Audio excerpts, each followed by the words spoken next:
Hi folks, looking at the 2023 past paper here for Higher Engineering Science. Just going to start with question 1. So we're told that an electronic engineer designs a digital logic circuit for the Boolean equation given below, and we're asked to draw the digital logic equation. So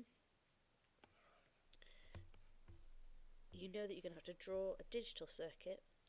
So if we look at this expression here, we've got the z equals a dot b plus c dot d. You know that a dot is an AND gate, so we know that we need two AND gates. We know that a plus is an OR gate, and we know that these three lines mean that it's not A, B or D. So the first thing I would do is I would draw my NOT gates into A, B and C. So we've got NOT gate for A, a NOT gate for B, and a NOT gate for C. Then it's A and B, so I'll do an AND gate there, and it's not C and D,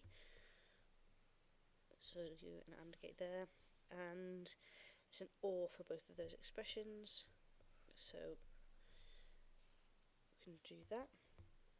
I like to split it into these stages when I'm drawing so that I can clearly see the different stages of going through the equation. Now, there will be people who have noticed that we could replace some of that. So we could replace this portion here with just a NOT gate, a NAND gate, sorry. So if you wanted to, you could draw yourself a NAND gate there for A and B to go into. And that is how you answer a question like that.